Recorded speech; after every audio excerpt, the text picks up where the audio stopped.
저번 시간에 이어서 부가가치세 신고서 부속 명세서 볼게요. 이거 다음에 신고서를 할 건데 일단 구성도 한번 생각해 보면은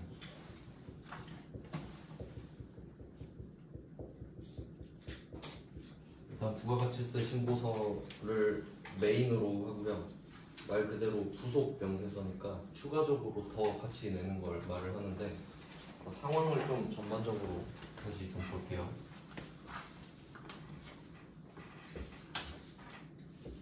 부가가치세 신고 기간을 생각해 보면 1월 1일부터 12월 31일 있을 때 일단 두 개로 나누면 1기, 1기입니다. 일반과세자를 기준으로 했을 때. 그리고 얘를 또 절반으로 나누면 일정, 확정 이런 식으로 되죠.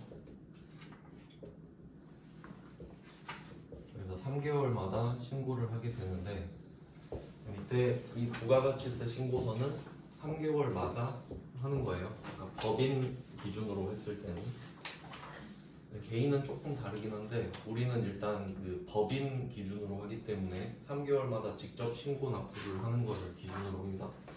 근데 여기에 추가로 말 그대로 부속 명세서가 붙는 거예요. 색깔 좀 다르게 써볼게요. 구분하기 위해서.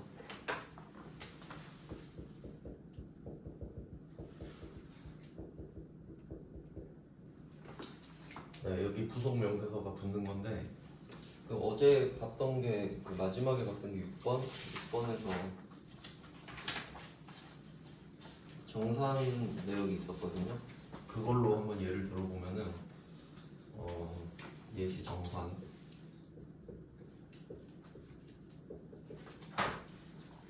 같은 경우는 어제 했던 건데 기준을 6개월짜리로 잡았어요. 그러니까 예정 때는 예정만 하는데 확정 때 그러니까 1기로 가정을 하면 신고서 같은 경우는 1, 2, 3 거를 신고서를 만들어서 제출하고 4, 5, 6 거를 만들어서 제출하는 거거든요. 그러니까 그냥 말 그대로 3개월씩인데 어제 봤던 정산 같은 경우는 예정 때는 당연히 3개월치로 계산을 하겠죠. 3개월밖에 안 지났으니까. 근데 확정 때는 4, 5, 6만 하는 게 아니라 6개월을 한 팀으로 총 계산을 다시 해서 예정 때 구해놨던 거를 빼는 식으로 했어요. 그러니까 이 두 개를 분별 없이 그냥 배우면은 헷갈려요. 저도 옛날에는 이런 거 몰랐거든요. 그러니까 이제 생각해보면은 신고서는 3개월짜리죠. 근데 이 부속 서류 다 그런 건 아니고 어제 배웠던 6번의 정산 같은 경우는 얘는 기수별로 또 한 팀으로 가는구나. 그러니까 이걸 좀 구분해서 생각을 하셔야 돼요. 왜냐면 어찌 됐든 같은 기수잖아요. 그러니까 그런 주제도 있다는 걸 그냥 염두에 두시면 될 것 같아요. 왜냐면 이걸 한 번도 생각을 안 해보시면 왜 이때는 3개월치 하고 이때는 6개월치 하지? 이렇게 갑자기 의문이 들 때가 있거든요. 제가 그랬어서 그래요. 그래서 그냥 그런 것이다 라고 생각을 해보시면 되고요. 그래서 뭐 부속 명세서 같은 경우는 내는 이유가 있죠. 그러니까 뭐 세액공제를 더 받으려고 하는 경우도 있고요. 그러니까 신고서 밖에 있는 내용을 더 신고하는 거니까 뭐 추가로 더 신고를 해서 세액을 더 내는 경우도 있고 덜 내는 경우도 있습니다. 그러니까 뭐 이제 어제 배웠던 거 한번 그냥 쭉 훑어볼게요.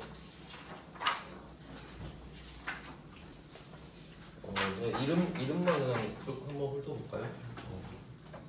그 1페이지 1번이 뭐 건물 등 이렇게 있는데 너무 기니까 몇 글자만 쓰면서 볼게요. 1번에 건물 등 감가상각 자산 취득 명세서. 이게 좀 최근에 많이 나왔던 주제인데 얘는 굉장히 쉬운 주제였죠. 그러니까 우리가 회사가 감가상각 자산을 취득만 하면 그냥 적는 거죠. 뭐 감가상각 자산이네? 그럼 적는 거죠. 여기서 포인트는 이 자산을 샀을 때 부가가치세 불공제 사유에 해당하는 것들도 감가상각 자산이면 그냥 적는 거죠. 왜냐하면 부가가치세 불공제 되는 거는 매입 매출 전표에서 이미 해결이 된 거기 때문에 그냥 뭐 감가상각 자산이면 적는 겁니다. 그래서 제일 쉬운 유형이죠. 아무 생각 없이 그냥 적으면 되니까 1번 그래서 제일 앞에다 배치를 해놨던 거고요. 이런 거는 뭐 6개월, 3개월과 전혀 상관이 없죠. 3개월에 들어가면 그때그때 같이 하는 거고요. 그걸 구분할 필요도 없고요. 그 다음에 2번이 수출 실적 연구서인데 영세율 신고서도 뭐 같이 나왔었고요. 요거는 그 수출을 할 때 영세율을 적용받잖아요. 근데 수출하는 거는 그냥 따로 신고를 해주는 겁니다. 우리 회사가 뭐 신고했다고 알려주는 거예요. 왜냐면 이 수출은 0%이기 때문에 부가세를 더 내진 않잖아요. 그냥 참고로 저 수출도 했어요 라고 그냥 알려주는 식인 거죠.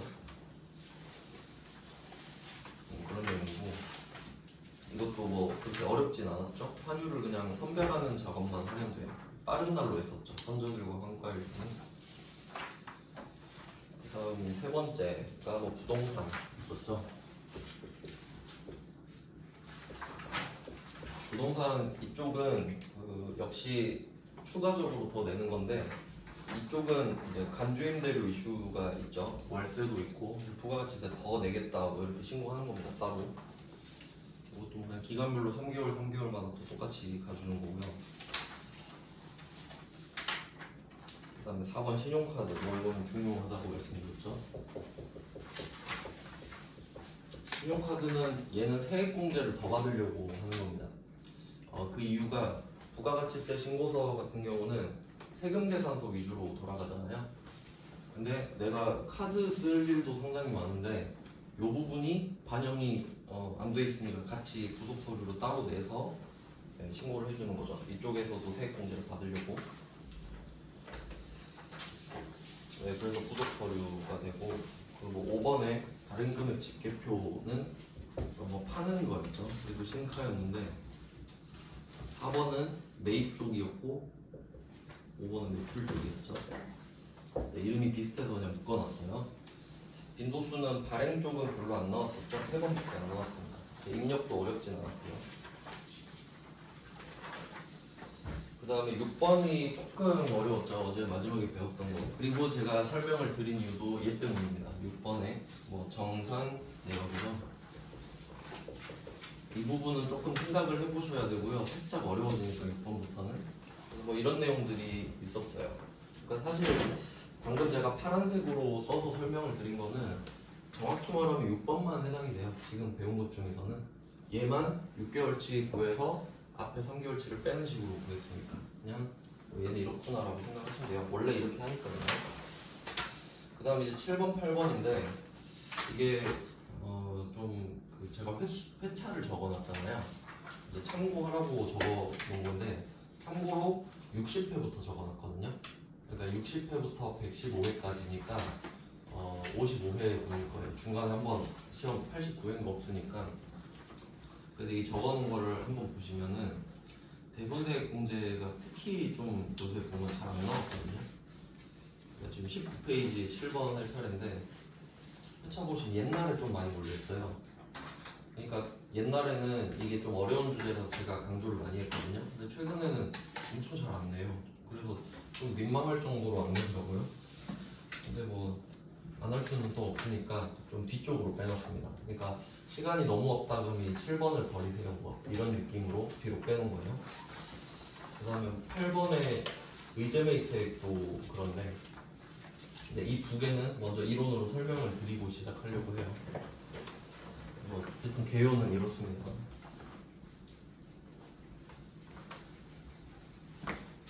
그래도 좀 느낌은 아셔야 되니까 이렇게 생각을 하시고요.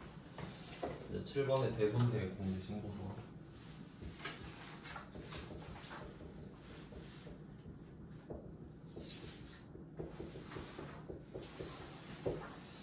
이 부분은 사실 제 생각에는 이 3점짜리 문제 한 문제 맞추려고 한다라기보다는 그 일반 점수 쪽에 대손 쪽 분계가 있거든요. 그러니까 이걸 알고 그것까지 해야 돼요. 혹시 다 갖고 계신가요? 제가 따로 나눠드렸던 거? 유동자산? 그거? 안 받으셨어요? 저번에 준 거야? 맨 위에 일반 점표 유동자산이라고 써있는 거 없으시면 뭐 뽑아서 드려도 되는데 이게 좀 연계성이 있어가지고 같이 하면 좋거든요. 같이 해야 맞지 맞는데 아니면 뭐 없으셔도 제가 이거 그 상황이랑 분계 쓰면 되니까 상관은 없긴 한데 일단 이론을 설명을 해드릴게요. 조금 복잡한 편이긴 한데 외울 게 좀 있거든요. 지금 배울 부분은 대손금에 대한 이야기예요. 대손금. 그러니까 대손금이 일반적으로 쓰는 말이고 여기에 관련된 대손 회계를 배웠던 거죠, 여러분이. 그러니까 뭐 대손 삼각비, 대손 충당금 이런 회계처 있죠. 그러니까 우리 회사가 채권이죠, 채권. 돈을 받을 권리. 그걸 못 받게 됐을 때, 그러니까 대비를 하거나 진짜 못 받게 됐을 때 회계 처리를 어떻게 하느냐. 그러니까 그 못 받게 된 돈을 대손금이라고 하는데 그러면 상황을 한번 설명해 드려야겠죠. 어떤 느낌인가? 지금이 2기에 해당하니까 2기로 좀 설명을 해드리면 지금 이게 뭘 하는 건지 좀 설명을 해드릴게요. 어차피 여러분 분계도 하셔야 되니까 어렵게 나오면 분계도 나오거든요. 그러면 예정 확정이 있어요. 이때 이 예정 때 우리가 외상 매출을 냈다고 할게요. 금액은 중요하진 않은데 형식적으로 1000만 원이라고 해볼게요. 1000만 원짜리 물건을 팔아서 부가가치세가 100만 원 이렇게 생긴 겁니다. 그럼 여기서 포인트는 외상 매출을 했기 때문에 오늘 돈을 받은 건 아니거든요. 근데 부가가치세법상 공급시기라는 게 있겠죠. 인도했을 때 공급시기가 돼요. 그러니까 이것도 좀 정확히 아셔야 되는데 제가 강조했던 것 중에 장기할부랑 중간지급 조건부 판매 그거 엄청 강조했었거든요. 공급 시기가 달라지기 때문인데 그럼 그 공급 시기가 무슨 의미냐라고 생각을 해보면 이 공급 시기가 되면 그 공급 시기가 속하는 기간에 부가가치세 신고서에 넣어서 신고를 하는 거예요. 그러니까 그 공급 시기를 찍는 게 중요한 거지. 그러니까 부가가치세를 낸다라는 사실은 다 알고 계시잖아요. 근데 이제 문제는 언제 낼 거냐의 문제가 되는 거지. 그러면 이때가 공급 시기가 되겠죠. 외상 매출을 할 때가. 그러면 국세청은 이 말을 할 겁니다. 100만 원 갖고 와. 이때 예정, 2기 예정에 공급 시기가 도래한 거니까 이 100만 원을 신고해서 납부하는 거예요. 이해되셨죠? 근데 문제는 난 돈을 못 받았어. 이렇게 된 거예요. 그럼 일단은 냈습니다.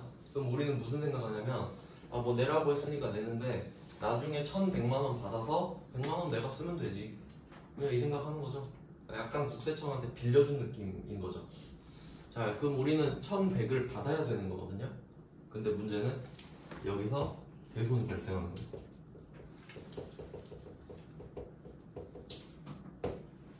이런 문제가 발생하는 겁니다. 근데 이제 사유도 배우고 뭐 그런 걸 하는 거거든요. 그러면 뭐 대손이 발생했다고 합시다. 사유가 엄청 많은데 거기에 딱 해당이 되는 일이 생겼어요. 그럼 우리는 이제 어떻게 돼요? 100만 원을 국세청에 맡겨놨는데 얘가 1100만 원을 못 준다네? 그러니까 대표적으로 파산 같은 게 있거든요. 그럼 어떻게 해요 우리? 그냥 100만 원 날렸네 이러고 말아요? 달라고 해야겠죠. 주세요. 그게 이겁니다. 대손세 공제징고서. 그러니까 이름 잘 생각해 보시면 대손세액이죠. 대손금은 1100이에요. 대손금. 대손세액은 100만 원이겠죠. 대손금에 대한 부가가치세가 대손세액이니까. 그러면 이거를 달라고 해야 되잖아요. 달라고. 근데 국세청이 이렇게 말을 해요. 100만 원을 주는 건 좀 그렇고 네가 내야 될 부가가치세 중에 100만 원을 빼줄게. 그냥 덜 받을게. 그게 그거 아니냐. 그러니까 국세청은 돈 주는 거 엄청 싫어해요. 그러니까 받는 건 좋아하는데 달라 그러면 그냥 깎아주면 안 될까? 이런 느낌이죠. 그러니까 대손세액을 공제하는 거예요. 100만 원 빼준다고. 이 공제라는 말이 앞으로 많이 보실 거거든요. 여러분 이제 나중에 소득세 배우면은 다음 주쯤에 하겠죠. 소득세를 배우면은 또 소득공제, 세액공제 이런 게 나와요. 그러니까 이 공제라는 단어의 뜻을 정확히 아셔야 되는데 공제는 그냥 빼는 거죠. 근데 제가 좀 강조드리고 싶은 건 뭐냐면 공제라는 단어를 그 약간 가치를 부여하면 안 돼요. 그러니까 좋다 나쁘다를 생각하면 안 되고 그냥 빼는 거예요. 왜 그런지 한번 생각해 볼게요. 세액 공제 이렇게 말을 하면 세액에서 빼주는 거죠. 그럼 우리가 내야 될 세금에서 빼주는 거니까 이 상황은 좋은 거거든요. 근데 만약에 뭐 뭔지 모르겠는데 여러분 그 뭐 월급에서 공제되는 것도 있죠. 그 소득 명세서 같은 거 보면은 공제 내역 있죠. 그럼 나는 월급을 받는 게 좋은 거잖아요. 근데 거기서 공제되면 안 좋은 거죠. 그래서 세액 공제는 좋은 거죠. 그러니까 공제 자체가 좋다 나쁘다가 아니라 그 앞에 있는 거에 따라 바뀌는 거예요. 어렵지 않죠? 그럼 지금 상황에서는 대손세액이 공제되는 건 일단 우리한테 좋은 거죠. 일단은 뭐 그런 느낌을 받으시면 되는 거예요. 뭐 하는 건지 알아야 되니까. 그러니까 어제 배웠던 거는 제가 이런 설명 딱히 안 했잖아요. 알 필요가 없으니까 뭐 그냥 하는 것 같다 하면 되는데 이건 좀 아셔야 돼서. 자, 이렇게 해서 그럼 이때 100만 원을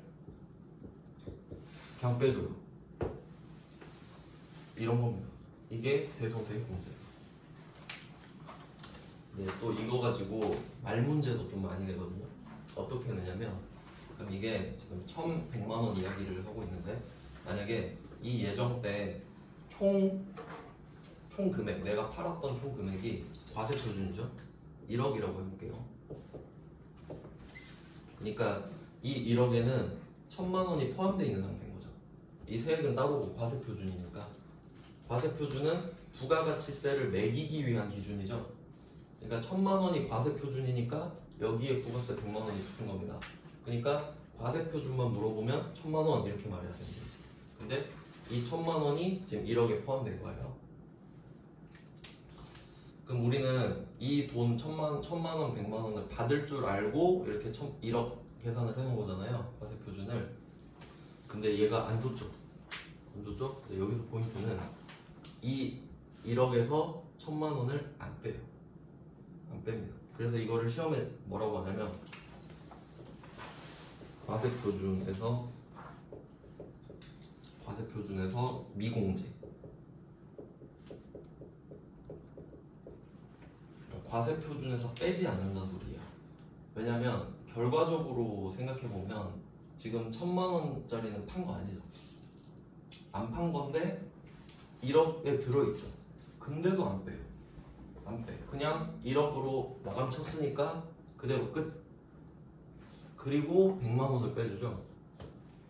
이제 이게 포인트인 거예요. 그러니까 만약에 과세 표준에서 1,000만 원을 빼버리잖아요.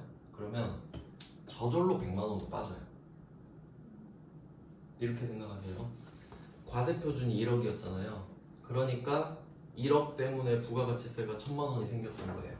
거기에 100만 원이 포함됐던 거고. 근데 만약에 내가 결과적으로 1,000만 원을 못 받은 걸 알았으니까 1억에서 1,000만 원을 그냥 빼버리잖아요. 그럼 9,000만 원 되죠. 그럼 저절로 900만 원 되잖아요. 그러니까 이 100만 원이 저절로 줄어들죠. 위에서 줄여버렸으니까. 근데 그걸 하지 않겠다는 거예요. 그냥 냅둬라. 얘는 그냥 그런 줄 알았으니까 끝내버리고. 그럼 우리 입장에서는 아니 이거를 판 게 아닌데 왜 빼지 말라고 하냐. 근데 우리 입장에서는 그거죠. 이 100만 원을 덜 내고 싶으니까 1,000만 원을 줄이고 싶었던 거 아니에요? 그쵸? 그러니까 국세청이 그래요. 야 이거는 그냥 신고했으니까 이렇게 끝내버리고 그냥 너는 100만 원만 안 내면 되는 거 아니야. 그래서 대손 세액을 따로 공제해 주는 겁니다. 과세 표준에서 공제를 안 했잖아요. 그러니까 따로 대손 세액만 공제해 줘야 되는 거예요. 그 원인과 결과가 되는 거죠. 결과적으로.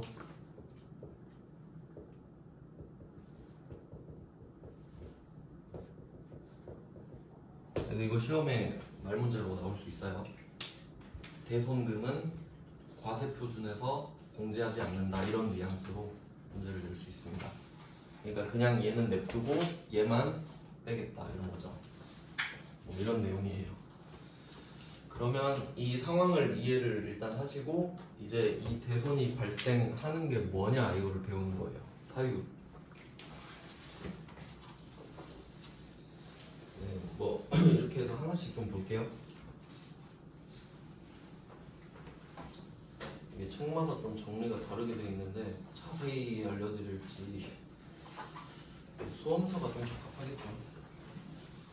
자, 뭐 상황 설명드렸고 그러면 고려해야 될 걸 제가 적어드릴게요.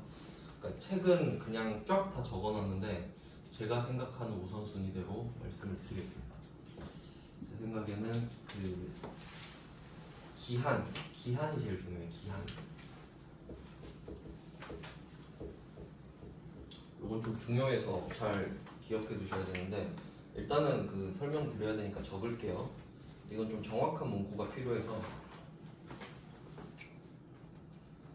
우리는 재화니까 재화로 좀 축약을 해서 말씀을 드리면 재화 공급 이게 기준으로 되겠죠. 그러니까 재화를 공급해야 이제 돈을 받을 권리가 생기는 거니까 이 재화 공급하고 그 공급일 있죠. 재화 공급일 얘를 기준으로 삼아서 10년이 경과한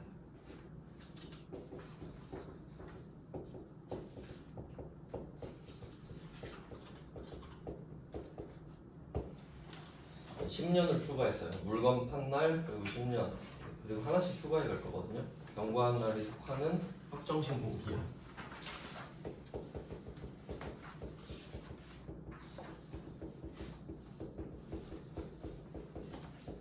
이렇게 좀 3단계로 끊어서 봤습니다. 뭐 나름대로 제가 공부하는 방법인데 이거 한 번에 쫙 읽으려면 안 들어오거든요. 그래서 제가 생각한 게 뭐 저는 이런 식으로 재화 공급을 하나 딱 보고 여기 추가해서 10년 이런 식으로 보고 마지막에 확정 신고 기한 이런 식으로 보거든요. 좀 해석을 해볼게요. 이런 거 해볼 때는 실제로 그 날짜를 대조해보는 게 제일 좋아요. 오늘 날짜로 해보겠습니다. 오늘 날짜가 2024년 11월 10일이에요. 그럼 이 날을 재화 공급일로 해봅시다.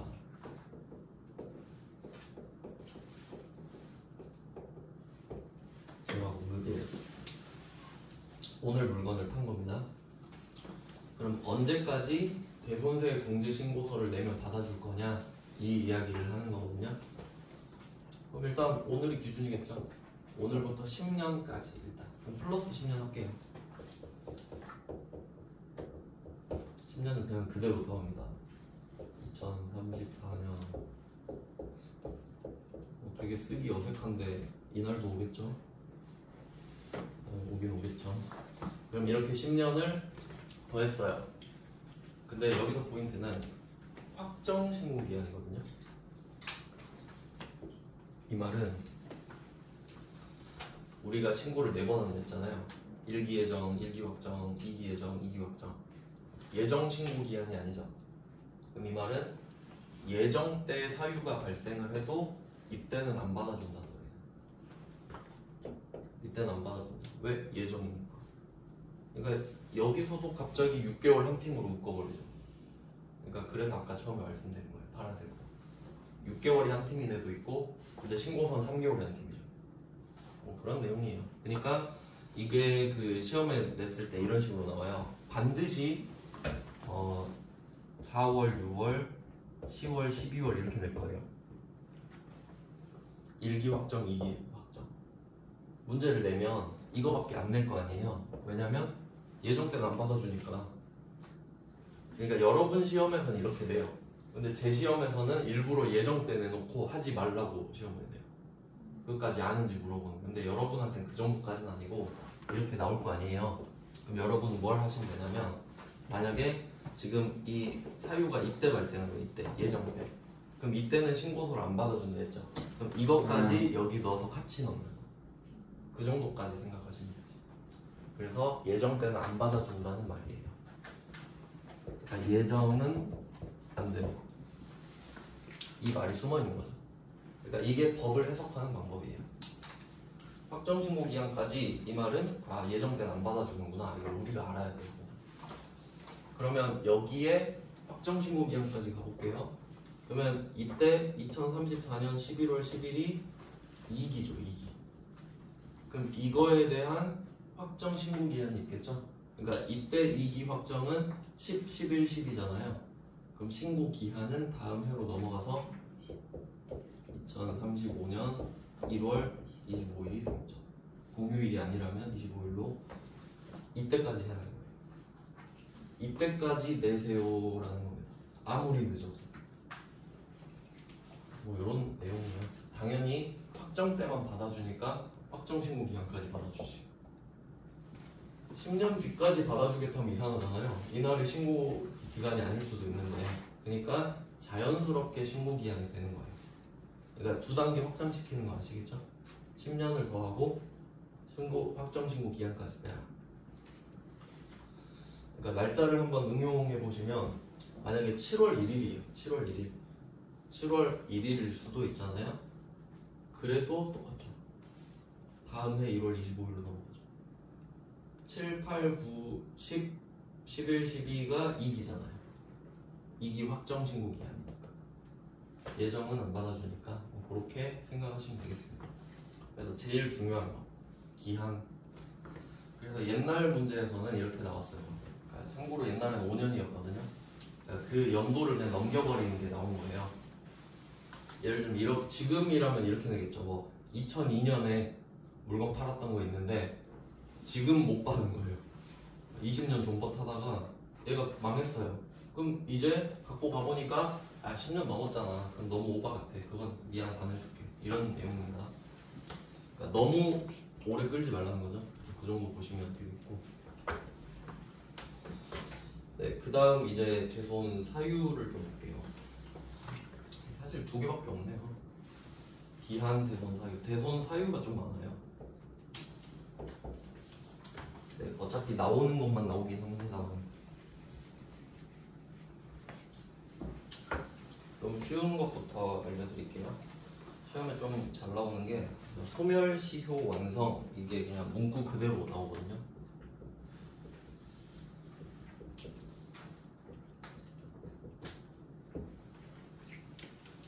이게 좀 잘 나와요. 이거 알고 계셔야 돼요. 소멸시효 완성은 뭐 소멸시효라기보다는 여러분한테는 뭐 공소시효 이런 거 들어보셨을 텐데, 그러니까 시효가 완료되면 그렇게 되는 거거든요.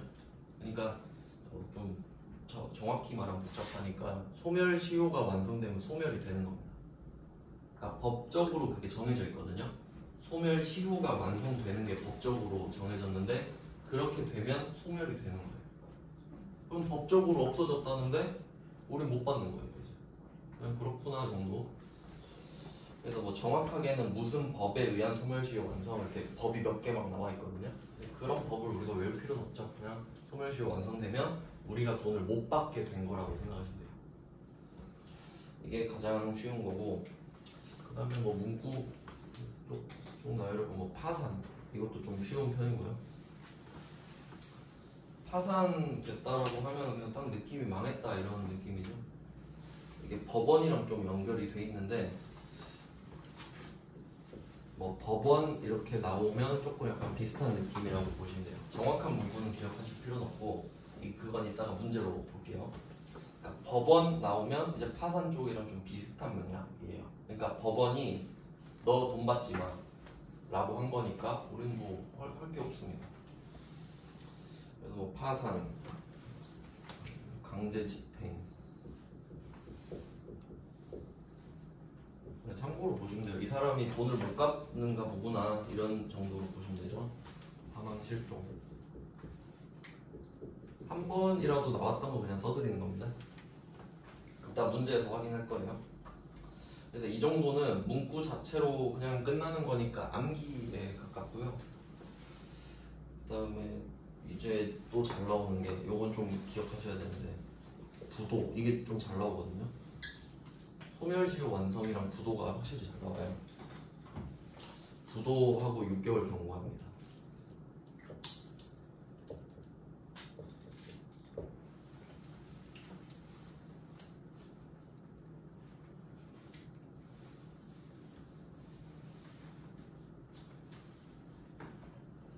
네, 부도 6개월, 이게 좀 잘 나옵니다.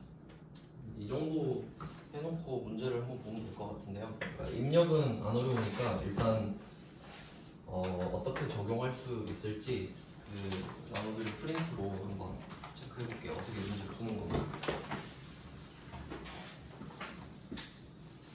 19페이지에 대손색 공제신고서 이렇게 돼 있죠. 번호를 안 바꿔놨는데 000으로 해놨네. 이게 1번인데요. 급하게 하느라. 그럼 문제를 한번 보면은 1기 확정 신고 기간 나왔죠? 확정 때만 하니까 당연히 이렇게 나오는 거고요. 그리고 지금 우리가 못 받게 된 매출 채권을 쭉 나열해요. 그럼 이제 뭘 적을 거냐 했는데 이제 4월, 6월이라고 돼 있잖아요. 실제 그 문제에서. 근데 이거는 확정 때밖에 안 받아주니까 이게 나온 거고요. 근데 이제 아래 보시면은 우리가 그 해당되는 게 2023년 한번 좀 적을게요. 지금 이 문제로 보면은 1기 확정 신고를 하세요 이렇게 돼 있죠. 4월, 6월. 근데 실제 이제 대손 사유가 발생한 거는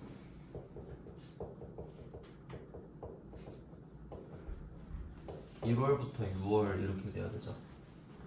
예정 때는 안 받아주니까 예정 때 것까지 모아서 한 번에 해야 될 거 아니에요. 그러니까 가장 이제 기초적인 실수가 1월에서 3월 거를 반영 안 하는 실수. 그럼 1월, 3월에 발생한 건 평생 받을 수가 없죠. 그럼 안 되겠죠. 네, 이것까지 좀 참고해서 보겠습니다. 그러면 뭐 밑에 공급 일자가 쭉 나오는데요. 공급 일자로부터 10년이 경과하면 안 되니까, 근데 보는데 10년 다 안 지났죠? 다 안 지났죠. 그러니까 일단 기한이 안 넘어갔으니까 날짜는 통과. 근데 만약에 막 20년 전 거 있다. 그럼 바로 X 쳐야죠. 날짜에서. 그럼 얘네들은 날짜는 통과했으니까 이제 사유를 보는 거예요. 대본 사유. 그럼 첫 번째 정성부터 볼게요. 부도 발생일 이렇게 나왔습니다. 부도 발생일이 2023년 3월 31일이죠. 그럼 여기에서 부도는 6개월이 경과잖아요. 이것도 좀 정확하게 따지면은 저 법에 이렇게 나오거든요. 그러니까 정확한 문구로 알려드리면은 6개월이 된 때 뭐 이렇게 말할 때가 있고요. 6개월이 경과한 때 이렇게 말할 때가 있어요. 두 개가 달라요. 당연히 글자가 다르죠. 그럼 이거 어떻게 보는 거냐면 6개월이 경과면 그냥 플러스 6개월이에요. 딱 6개월 플러스. 근데 얘는 6개월하고 하루 더 해야 돼요. 플러스 1 넘어가야 되거든요. 그럼 이런 것 때문에 자연스럽게 그 민법상 날짜 세는 법을 또 알아야 되는데 복잡하지는 않고요. 그럼 한번 해볼게요. 그 부도는 6개월이 들어가기 때문에 이거 중요해요. 6개월을 여러분이 셀 줄 알아야 되잖아요. 그러면 지금 첫 번째 정성 보시면 2023년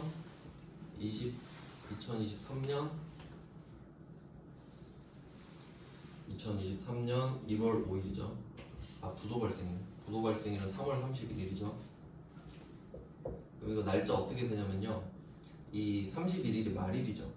그럼 여기서 6개월을 셀 때는 그냥 말일만 타고 가요. 그럼 여기서 6개월 타면 9월이잖아요. 9월은 31일이 없죠. 그러니까 말일끼리 매칭을 시켜요. 9월 30일이 6개월이 되는 거예요. 31일이 없으니까. 그러니까 다음날 1일로 넘어가는 게 아니라. 그래서 올해가 2월 29일까지 있었잖아요. 그럼 2월 29일부터 6개월 해도 그 6개월 된 날이 그냥 말일인 거예요. 말일끼리 매칭을 하는 거니까. 또 29일 그렇게가 아니라. 그냥 뭐 그렇게 되는데, 그러니까 좀 오해 없게끔 나와요, 날짜가. 그러면 이때 해당되는 날짜가 8월 31일이 9월 30일이죠. 이렇게 되죠.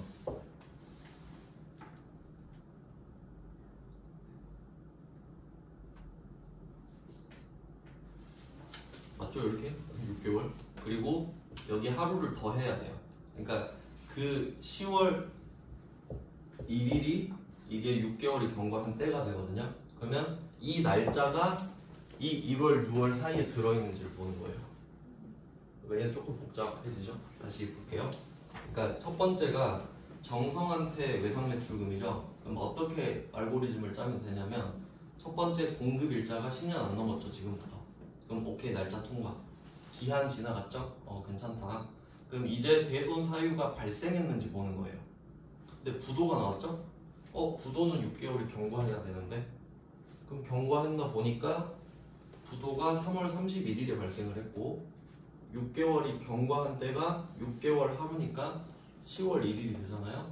이게 여기에 들어간 해결. 안 들어가죠? 그럼 안 되죠.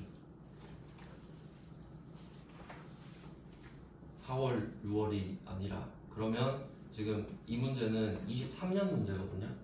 23년 문제. 그럼 얘는 어떻게 해야 되냐면 지금 일기 확정이잖아요. 지금은 신고서에 넣으면 안 되고 좀 기다렸다가 2기 확정. 그때는 6개월이 지나있죠. 2기 확정 때. 그러니까 얘는 옆에 같이 적어주세요. 지금은 안 해주고 2기 확정 때 신고하면 되겠다. 결론은 지금 안 한다 이 말이죠. 일단 뭐 답은 그거니까. 근데 생각을 해보면 얘는 그러니까 이렇게 제가 이 이야기를 해드린 이유가 아예 안 되는 게 아니라 지금 안 되고 이따 되는 거죠. 그러니까 영영 안 되는 것도 있으니까. 그래서 1번은 일단 안 된다 이렇게 보시면 돼요. 네, 이제 두 번째 거 볼게요. 두 번째 거는 수성입니다. 수성. 공급일자 2022년이니까 10년 안 지났죠. 그러니까 날짜 통과. 그 다음 부도 발생일 똑같이 부도입니다. 여기는 22년 11월 1일이에요. 뭐 계산해보면 12, 1, 2, 3, 4, 5 5월 1일이 6개월인데 하루 지나면 5월 2일이죠. 그럼 확실히 1월부터 6월 안에 들어왔네요. 부도 발생일이 22년도니까 6개월이 지난 때는 23년 1기 맞죠. 그러니까 지금 되네. 여기서 포인트는 부도 발생일이 이 1월 6월에 들어오는 게 아니죠. 부도 발생일에 6개월 하루를 더한 날이 1월에서 6월 사이에 들어와야 되는 거죠. 그렇게 생각을 해야 돼서 조금 복잡해요. 그래서 제 생각에는 어려워서 잘 안 되는 것 같아요 최근에.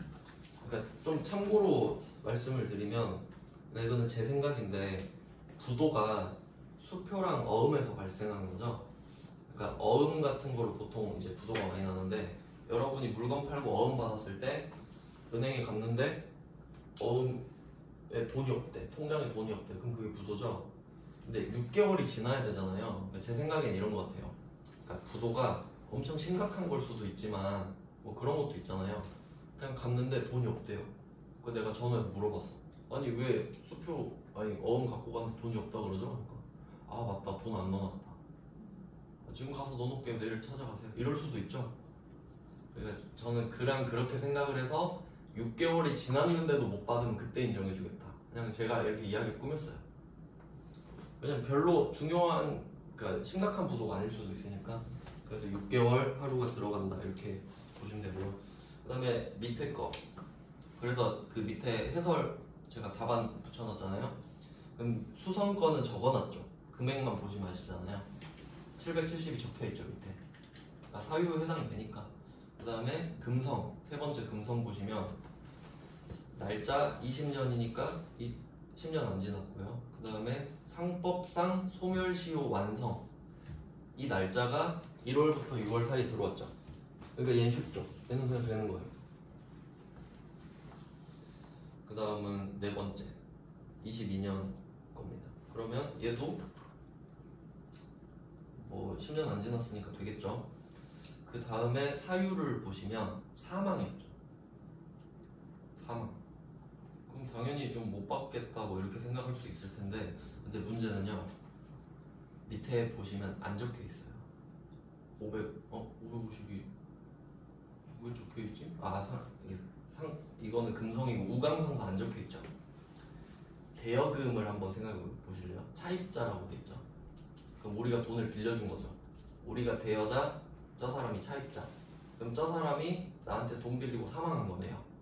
그럼 국세청이 보기에는 차입자가 사망했으면 넌 돈 못 받겠네 이거잖아요. 근데 문제는 금융은 면세예요. 그러니까 돈 빌려줄 때 한번 생각해 볼까요? 그러니까 사실 대여금은 공급대가라는 말을 쓰는 게 좀 민망해요.